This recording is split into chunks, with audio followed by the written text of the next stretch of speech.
So, hello everybody. Today, I've got Sapna, and Sapna and I, we know each other because we co-run Reading Mumpreneurs, which we've been doing since 2016.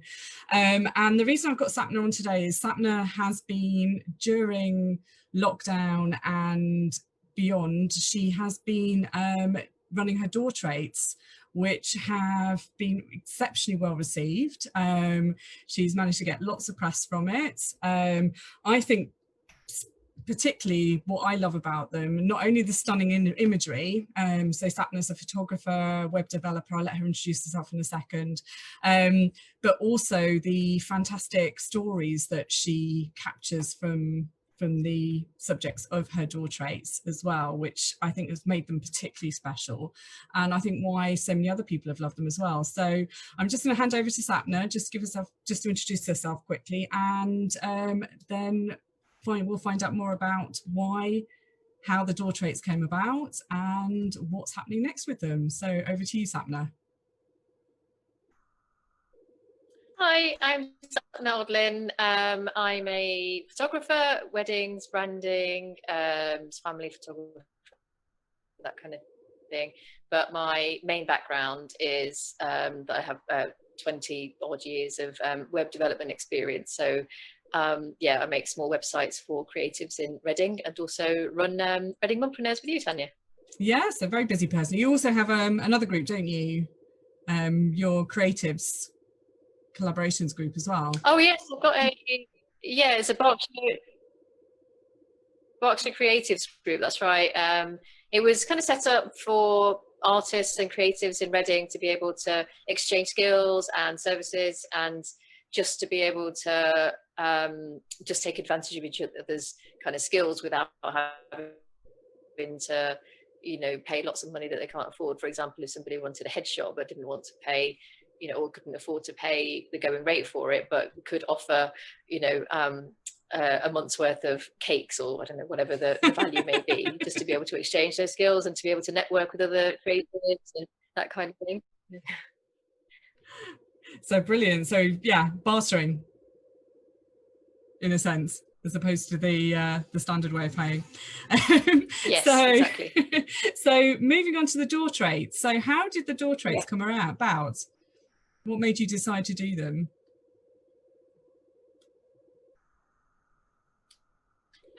It started off really in the middle of lockdown, quite early on. I was photographing. I live in a beautiful Georgian block of flats right near the Royal Berkshire Hospital. Mm-hmm. And as the traffic kind of died down, and the ambulances sirens kind of picked up, because we're on the main road right near the RBH. People started kind of talking to each other, and I had the idea, along with some of my other some of the flat owners, just to be able to take some portraits of them. It was kind of intended as an olden kind of style of photographing for your house just in lockdown. It's just something really I don't know, moving about that kind of photograph in lockdown, in that time, when everybody else is the same, experiencing the same experience all over the world, and just having the same concerns and issues and whatever. That was kind of it, really. And it wasn't about really looking beautiful or having the perfect picture, really. It was just a snapshot in time of people's lives. So that's kind of how it started. Yeah, so really sort of it's capturing those memories, capturing that. I wouldn't say it's difficult, isn't it? Because lockdown was it's a time that we wish never happened, but at the same time it was this very kind of unique time, and there was, as you say, some kind of unifying moment. As you say, everyone was going through the same thing around the world, so being able to capture that was pretty, something pretty special to do. So you say it started off with just photographing your neighbours. So what happened after that? How did it become a bigger thing? Well, I thought, there was photographing people on their doorsteps is not a unique thing. People have been doing street photography since cameras existed. And Mm. I thought, there's a picture, but there's also kind of a story behind the picture and the family and the experience, and not necessarily a family. There's people kind of living on their own, and I didn't know what it felt like to be. I knew what it felt like to homeschool 2 kids and still be working full time, and all of those kind of things. But I didn't know what it was like for a single person, how isolating that must be, or how dull it must be just to get through day after day of. And I was just really interested in the story of people. And a couple of people did actually write their stories. And no, I really believe in the healing power of telling your story. And that's that, along with the people wanting to tell their story and really opening themselves up to, telling me and other people about their stories. I think it really helped them. And that's how I kind of got addicted to it, really. I wanted lots of unique stories, unique people, and people were really fascinated with them, and the people writing the stories were concerned that their stories weren't, exciting enough, or I don't know, what they thought that people would be interested in. But actually, it was the everyday things that people are interested in when it comes to, and that's why reality TV is popular, I guess. It's just that people are actually interested in just what makes us similar, what connects us. It's not, celebrities kind of looking amazing on red carpets. It is just the people that live in and around Reading and going through the same experience. And I think that's what's resonated in people, is that, they've read stories and felt really, really moved by some of the stories, but also felt connected to the people in the portraits as well. Yeah, as you say, it's that connection, isn't it? It's something you can relate to. And as you say, celebrities, airbrushed, these lives that, you only see part of, you don't really connect to. But as you say, these are everyday people who are going through similar things. And I think also, as you say, the healing power of telling a story. And not only for the person telling the story, but for those who are actually going, I'm going through the same thing. Yeah. And it's a relief to hear someone else say that. So, it's, I think a particular poignant one for me was the lady who suffers from anxiety, and she was telling her story. As somebody with PTSD, I saw similarities in that, and I just thought that's amazing and very brave of her to tell that story. But again, I saw something in that, and I know a lot of other people will have taken something away from that. So it's just, so powerful. And I think that's what hooked me into your Doortraits, was the stories as much as the the stunning pictures as well. They just fantastic. So do you have any favorites, or any particular ones that are particularly memorable to you? Because there's been a fair few now. I think my neighbours have to be my favourites because I see them every day, and I kind of imagine them in their portraits now. And some of them have taken those photos and and posted the mounted prints to their family, who they couldn't obviously see during lockdown and stuff. So that was, and they obviously told me their stories. And if other people had done that, they've not told me about it. But I kind of see my neighbours every day, but obviously it has to be Matt downstairs, who was in the BBC South Today interview, and has been really, really helpful. And I practically forced him to tell his story. So if I share the screen, he was so if I share the screen, I can pull up Matt's one. If we just go to, where's Instagram gone? Oh, looking at hang on, we've lost Instagram. Hang on. This is not as seamless as I thought this was going to be. There's that one as well, but Christine, the nurse. Yeah, that's the particular one. I'm just going to see if I can get it up. Hang on. There we go. That's what I may be doing wrong. There's usually incredibly. There we go. Right. Okay, so we share now. So which one we have is, which one's Matt? We're looking at your Instagram now. This one here, Matt Cook. Further down. Further down. Okay, hang on, if I come back out. Yeah, that's him. Which one? Which one? Yeah, this one here. Yeah, that one there. Okay. Matt, there's two of them. Oh, this is Chris Hall. So this is one of your neighbours, Chris? This is Chris Hall from Telford Road. Matt's the one with the ball in his hand on his own. Yeah, which is, this is the one, this one here, Matt Cook. So here. So this one here is Matt. So you're saying he was one of your favourites? Yeah, he was just so happy and just like always so helpful and just such a kind person and stuff. And he lives in the flat underneath us and never complains about the children running around and whatever. But when I asked him to kind of write his story, you know, it took quite a long time to do it because I don't think he was naturally kind of able to kind of write down his words, but he was just like really grateful to me again in the end for you know, kind of almost forcing him to tell his story. But yeah, he was obviously part of the BBC Saturday interview and, you know, he was interviewed in that, and so he's obviously one of my favorites. But also Christine, the nurse, I think she's a couple before him. Hang on, where was she? I saw her. Hang on. There she is. This one here. It's a bit of a delay, I think. Yeah, I think there is a bit of a delay. This one, has it come up?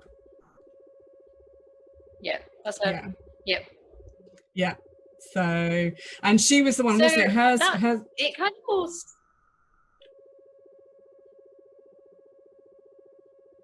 Okay. I think we're going to stop because I think there's something with the connection here. I'm going to stop sharing. So, and say, are you back? Yeah, because the connection completely went then. So what are you saying about Christine? Oh, right. So it started all really with her in that, you know, when I expected people to write when I asked people to write their stories, you know, I wasn't really expecting as much of people to be opening up as much as they had and sharing so much with me and other people. But Christine was kind of the first, and she kind of really got into the shoot, and she had photos of her family that she wanted to be shot with. So she was holding like a photo frame and she had flowers that reminded her of her garden. She wanted her cat in there that she kind of you know, is kind of her little mini world at the moment, and her garden that she's out there every day just looking after her hostas that she kind of gifts to me sometimes, and that kind of thing. And that's how it kind of started, is with her. I just realized, you know, what the Doortraits could be is kind of with her. And you know, she was saying that she was her family in New Zealand, she wasn't really sure when she was going to see them again, and that kind of stuff. And that portrait ended up being commented on by Kate Middleton.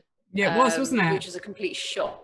It was all over the paper.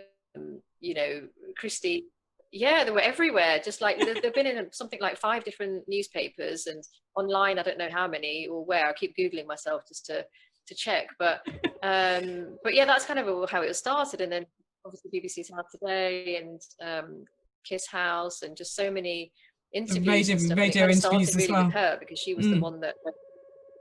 Yeah, but mainly just the fact that Kate Middleton had commented on that photo means that everybody else was then interested in that photo.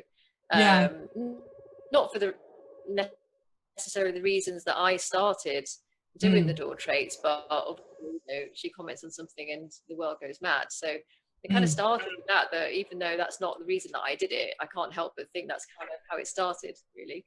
That's how everything started. It sort of grew and snowballed, if you want to, for want of a better term. Yeah.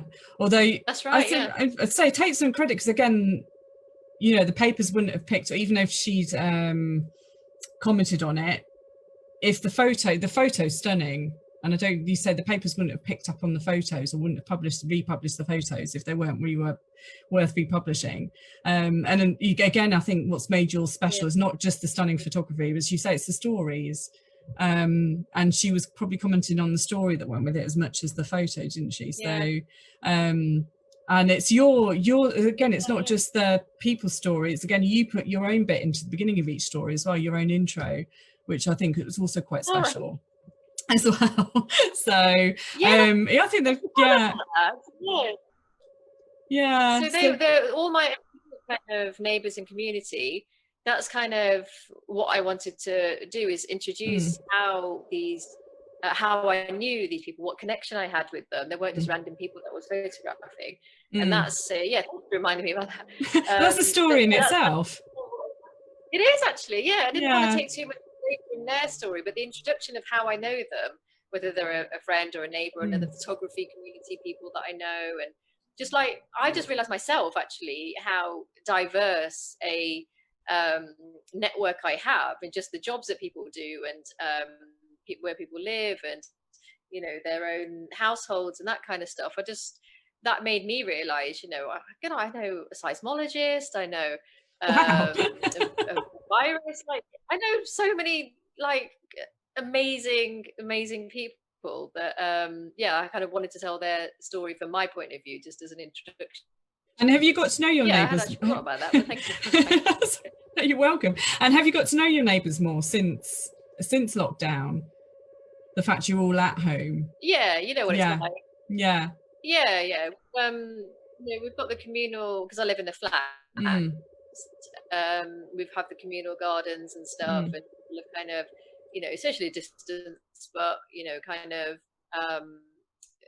just made the effort a little bit more. I think there was a couple of the a couple in a flat, you know, a couple of doors down, and they'd both had the virus. One of them had ended up in hospital, and the other lady had pneumonia, and you know, oh my goodness, slowly saw them get better. You know, the husband was like half the weight that he had been, and it's just awful. Just thinking that it's actually got that close to us, you know, literally next door kind of thing. So yeah, it's kind of brought everyone closer. And now they're better.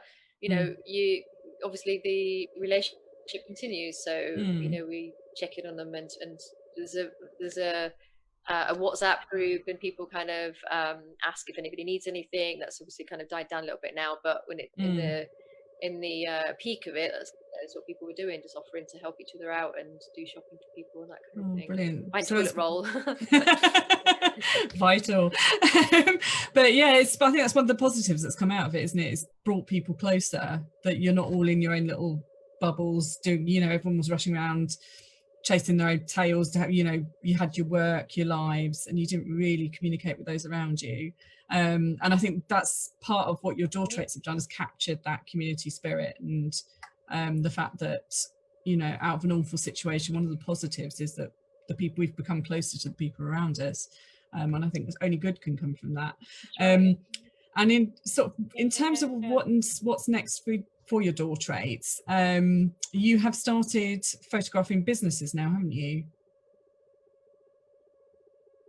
Yeah, so it felt like a natural progression really for me, just for the businesses. So a lot of the Doortraits that I was doing, especially the more kind of frontline people, I didn't charge people for those, and then when I did start charging the families who just wanted the photo, some money went to Launchpad, and I thought, you know what, there's something else in this. There was two ideas really. One, that I wanted to be the platform for BAME frontline workers, but you know, luckily I'm one of the businesses that's done quite well out of the in the lockdown. So you know, at some point I think, you know, I just had to say to myself, you're just doing too much. And I've continued to kind of do the Doortraits, but I've kind of thought it's a really big project to photograph the BAME frontline workers. So it might be something I'll pick up at some point in a different project, but not that. But yeah, the other idea, as you say, was I thought the natural progression really was that, because I've enjoyed the storytelling and the networking and whatnot, that naturally I wanted to kind of help out other creative businesses or small businesses in Reading. So why not photograph businesses on their doorstep, and they can tell their story about how the lockdown has affected their business, and we can have build a connection with each other, so they naturally get to meet me without being on social media. They benefit from my social media followers, not that I have a lot, but just they can benefit from that, and I can benefit from theirs. It's just like a mutual beneficial kind of situation, and they get a mounted print out of it. So so that was the idea, and I think it's doing quite well. I really enjoyed meeting the business owners, and again, it's another great thing about the Doortraits really is that I get to see parts of Reading that I'd never really have any reason to go to normally. So I've just really enjoyed just finding out, like Swallowfield, that's the last place I went to that was to the yoga down there. So so you're saying you don't have that many followers. You've got, I'd say, you've got around 2,000, but I think what you do as well is not your direct followers, and it's something I've noticed as well, is you share it in other groups. So I think you put a lot of work into actually getting the Doortraits out to a wider audience beyond your followers, which again I think adds so much value as well. I say, I think it's around 2,000 you have on Facebook and Instagram combined, which is nothing to sniff at. But yeah, I think it's the wider reach you get from all the groups you post, you do your bit to promote the Doortraits as well. Again, which I think adds a lot of value.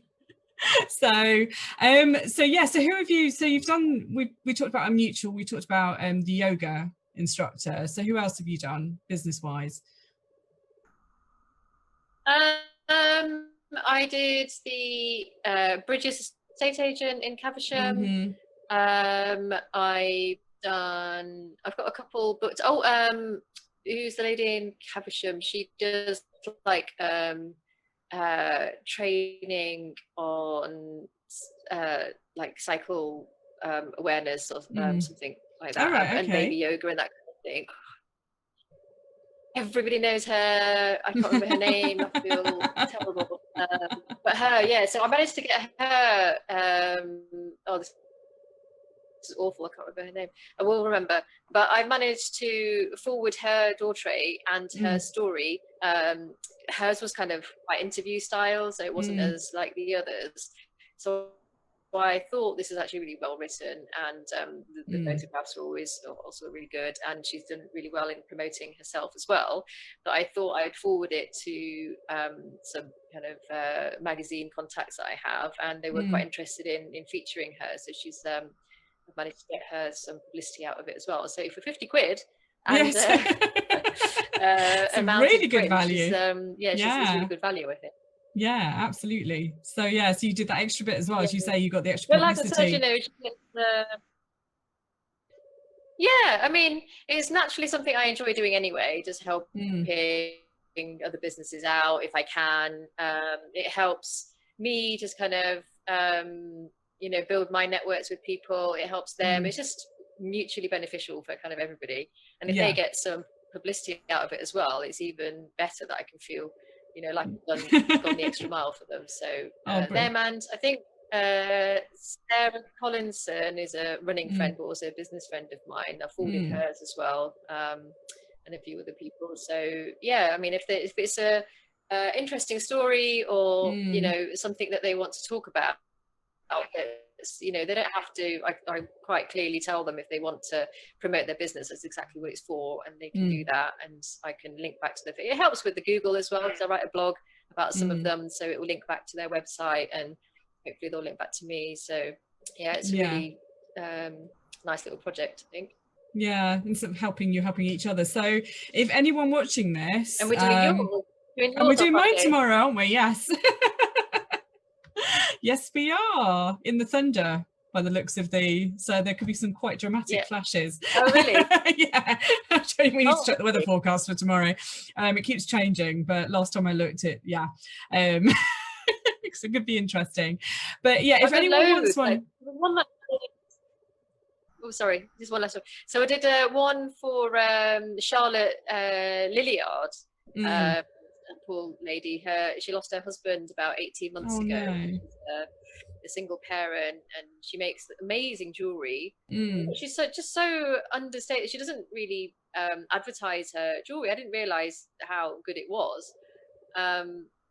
And hers ended up being a business story. It wasn't meant to be. It was meant to be just a personal one, but it was ended up being a bit of a business one, in that, I could get her people to follow her a little bit, and it's just such a sad story, that just what's happened to her, and what it must be like to be a single mom of such a young child and grieving in that time. Yeah, no, I can't imagine. Awful. But so Yeah. she was another lady with but yeah, so I drove to hers. I was cycling everywhere to all the Doortraits. So when I was cycling back, he decided to absolutely throw it down with rain. It was that Oh kind of rain where no. I couldn't actually see. I had to stop because my glasses were completely covered in water. Oh Yeah, no. it was actually dangerous to continue. So I had to stop near a shop. So if I can deal with that, I can. A bit of thunder. It's not going to hurt. So yeah, so there's mine tomorrow. But yeah, if anyone else is interested, what do they need to do to get in touch with you? If they're interested in having a door trait. Can I add a link to this live? Yes, you can add a link to the live later. Absolutely. Yeah. Yeah. So if you're interested, look out for the link to this live. And yeah, certainly I'm having one tomorrow. You say the images are stunning. The story is your words, but again, Sapna does this extra bit by introducing you as well. And again, she'll share you on social media, to her own pages, but again, she does a lot of extra, as again I've seen her post in extra places in other groups, and again she'll if relevant, try and get your extra publicity. So for £50, very, very good value. But I think you say you do it for the love of it, aren't you? It's not about making you rich. It's that love of the photography, of telling the stories and helping people out during these ongoing uncertain times. So do get in touch. But yeah, thank you, Sapna. It's been great to hear and sort of hear about the story behind the Doortraits, and also just have a look at her. Again, we'll put her links to Sapna's Instagram and to her Facebook underneath this post. But yeah, have a look at them. They're absolutely stunning, and the stories are all very, very inspiring. So again, thank you, Sapna, and thanks to anyone who has been watching, and enjoy the rest of your evening. Thank you.